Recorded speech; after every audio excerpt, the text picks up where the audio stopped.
Buddy Crow back again, and this is a new style of pickup video I'm going to try out. Try and do something a little bit speedier, a little bit easier for me to edit, as it were. I'm not going to go into too much depth about the games. If I want to do that, I might make a separate video for that. So that'll be one thing that's different. I've got a stack of about 7 games here and a bunch of different odds and ends I'll kind of throw at the end of the video. So we'll just start out right off with first pickup. These aren't really in the order I got them. This is just the order I'm going to talk about them. Why not Shenmue 2? As you may or may not have known, during E3 this year, during Sony's press conference, there was an announcement that there was going to be a Kickstarter for Shenmue 3. Now, I've never played Shenmue before, but I've heard about, oh, it's one of the best games ever on the Dreamcast or whatnot, and I have Shenmue on the Dreamcast with the intentions of one day playing it. So, you know, I figured, hey, now's a good enough time as any for me to put money towards that Kickstarter and start playing Shenmue. And I indeed have started playing Shenmue. I'm actually on disc 2 right now, and it's a unique game, I'll give it that. Is it one of the greatest games ever? I wouldn't agree with that, but it is entertaining, to say the least. But as soon as I put my pledge for Shenmue 3, I realized, hey, wait a minute, do I have Shenmue 2? And I looked, and I didn't. And here in the US, Shenmue 2 never came out on the Dreamcast. It only came out on the Xbox. So I immediately went onto eBay, and I started looking at the listings for Shenmue 2. And I wound up picking up this copy for, what is it, exactly $29.94. I just did buy it now. Now, the reason I did that was because I had a feeling that the prices would go up now that there's a Shenmue 3. The demand for Shenmue 2 would go up. And I was right. Because now, looking at the buy it now or the sold listings on eBay, Shenmue 2 complete, as I have it here, is going for $40 to $50. So I kind of had a feeling it would just spike in price, and it did, so I just wanted to jump on it and make sure I got a copy for a halfway decent price.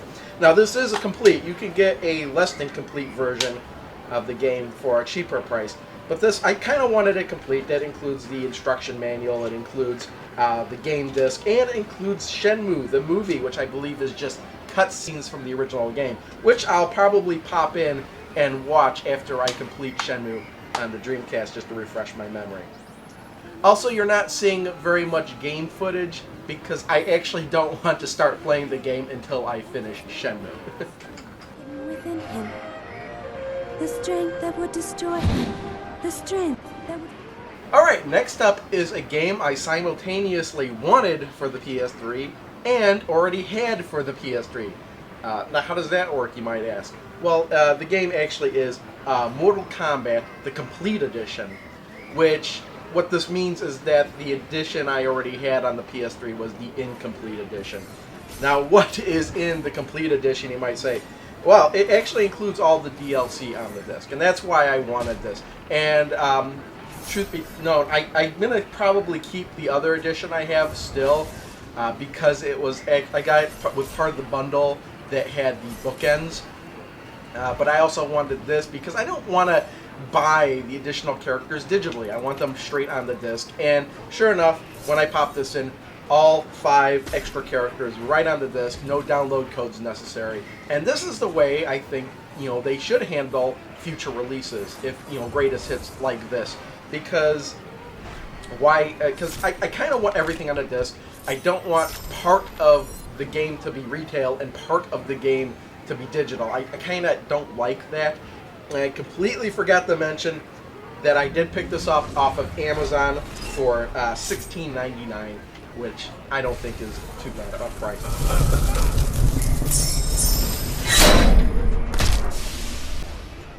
During the same purchase of Mortal Kombat Complete Edition on Amazon, I also wound up picking up Ultra Street Fighter 4 for the PS3. I was kind of interested in getting this on the PS4. However, there's no retail version of Ultra Street Fighter 4 for the PS4. So I don't want to spend $30 on a digital game, period. There's very rare exceptions to where I'll be willing to pay over $20 for a digital game. But if I'm going to spend over $20 for a game, I want it to be a retail physical copy. This actually what didn't reach that price. This was $18.99 on Amazon, and this actually includes everything like from the previous games, plus like a lot of DLC costumes and everything straight onto this. No codes to download any of that. And yeah, this is the version of Street Fighter 4 to have, pretty much.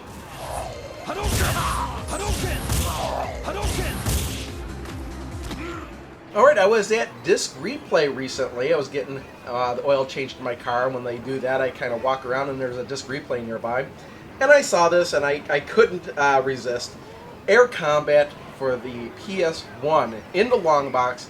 It was $3.99. How can I pass up an early PS1 Namco title on the PS1? Even if I'm not really interested in it, kind of a little bit interested in Air Combat. I kind of remember hearing about this game back in the day when it came out, but I never really looked into it. But I think this was a launch title for the PS1. I might be mistaken on that, but I think it came out at the same time Ridge Racer did, and it's the same style box and everything. But I love these long box PS1 games, so I kind of picked it up just for that, if not just for the collector. I mean, I did play the game just a little bit without going into too much, and it's kind of interesting. It's not as much fast-paced as I was expecting, but really, I can't overstate it enough. It was really just the collector and me wanting this.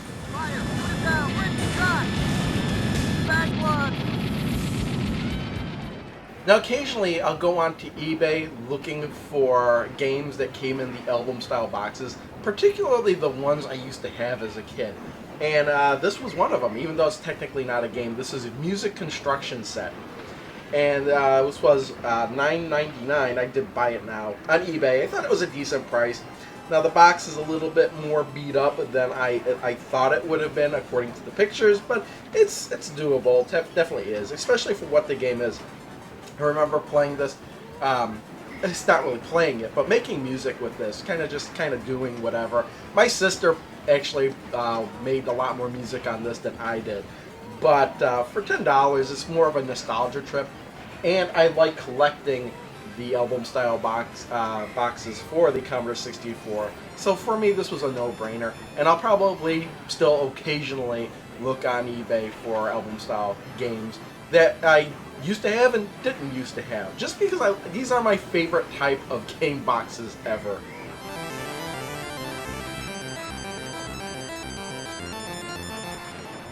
Alright, now we're getting down to the nitty gritty. These next two pickups for the Neo Geo AES are two games I am really excited to have, and I'm not very easily excited, but these games, I was excited to get them, win them at auction, and when I got them, even more excited in the condition and how well the packing of the box was. So I'll start off with the first one. King of the Fighters 97 for the Neo Geo AES. When I first got the Neo Geo many years ago, it was around 2008, 2009 I think is when I picked it up. The games I wanted for the system, I wanted King of the Fighters games.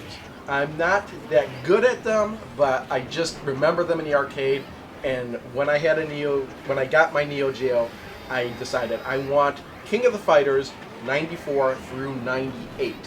Now I have King of the Fighters 94 through 96, so what I was missing was 97 and 98. 98 was really the one I really wanted, but the collector in me wanted the consecutive entries in the series up through 98. So I kind of was looking for 97 because it would kind of bother me that I would have 98 but have that gap of 97. So I occasionally look online. And I saw this, and over the years, the prices on Neo Geo AES cartridges has spiked significantly.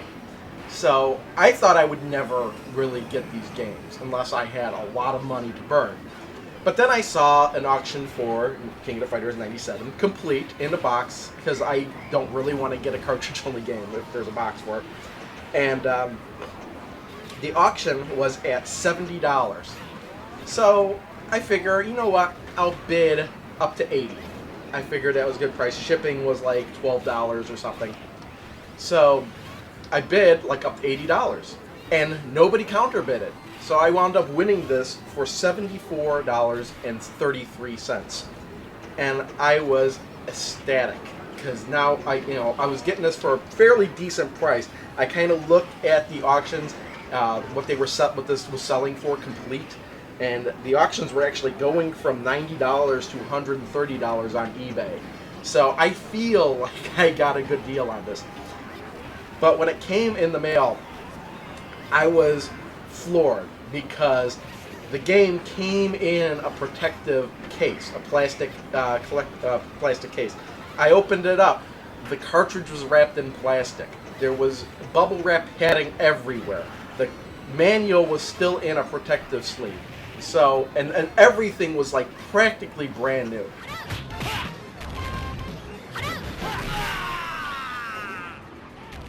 So what, for me, could top King of the Fighters 97?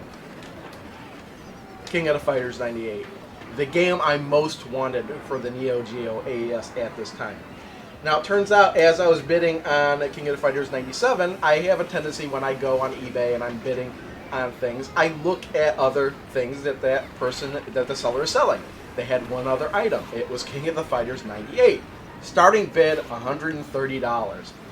Now, the auctions were ending within a minute of each other, and I didn't really know if I wanted to spend the money on both King of the Fighters 97 and 98 at the same time.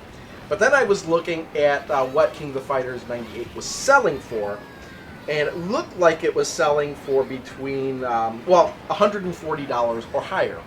So, kind of at the last minute when I was bidding on King of the Fighters 97, I figure, you know what, I'll just bid $130 flat out. It was the same shipping cost. By the way, I didn't mention it, but both of these were U.S. seller. The seller that was selling both of these was a U.S. seller, so the shipping wasn't going to be overseas or anything. So I bid $130. Nobody else bid it, so I wound up winning it for $130, and I was happy, really. I mean, I would have been happier if I had bought this years ago, because years ago it was actually going for about $100, and the price just keeps going up and up and up, and that's why I didn't think I was really going to get this game. To me, the reason I wanted the game was just because it was one I remembered the arcade. To me, it's got the best music in the King of the Fighters series. It's just the most memorable one for me. So I just really wanted, whenever I got the Neo Geo AES, this was the game I wanted the most.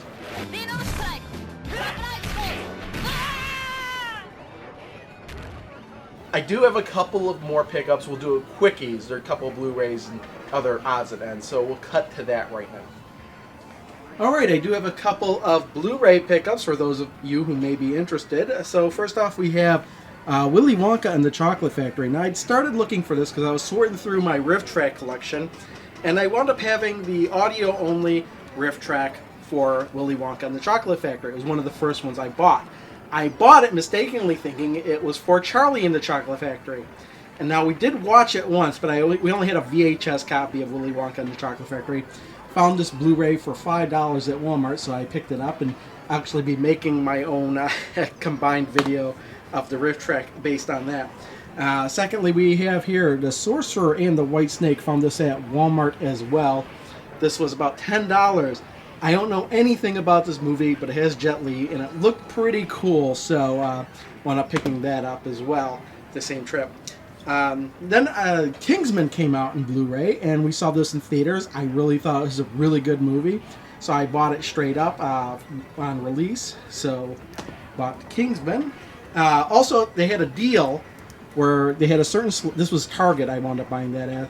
And they had a deal where, like, just about any movie that was like $5 in their collection, you could get for $1 along with the purchase of the Kingsman. So I wound up picking up the Brothers Grimm because it was one of the few movies they had on that list that I didn't have and was interested in having. I saw this in theaters a long time ago.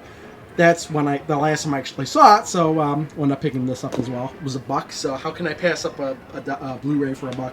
And then finally, picked up Terminator Salvation, Target very recently, because this was, actually this was $4.75 This was the only Terminator movie I haven't seen yet. And if I'm going to see Terminator Genesis, which just recently came out, I kind of want to see this one first. And yeah, I've heard it's not so good, but it's still something I'd like to see. So $4.75, couldn't pass that up. And lastly, I did pick up a couple of Pop vinyl figures. Picked these up at a new Hot Topic that was in the mall. And they have just about any Hot Topic I go to nowadays, they have tons of Pop vinyl figures. And practically everything in the store was buy one, get the second thing half off. And I saw a couple that I was really interested in. These are Doctor Who, obviously. But they had the Fourth Doctor, which was my favorite Doctor, so I wound up having to get him. And then they had a Dalek as well. And the Dalek, I think these were the only ones of each one they had in the store. So being a Doctor Who fan, I felt I had to get these. All right, that's everything. Thanks everyone for watching. See you all next time. Bye.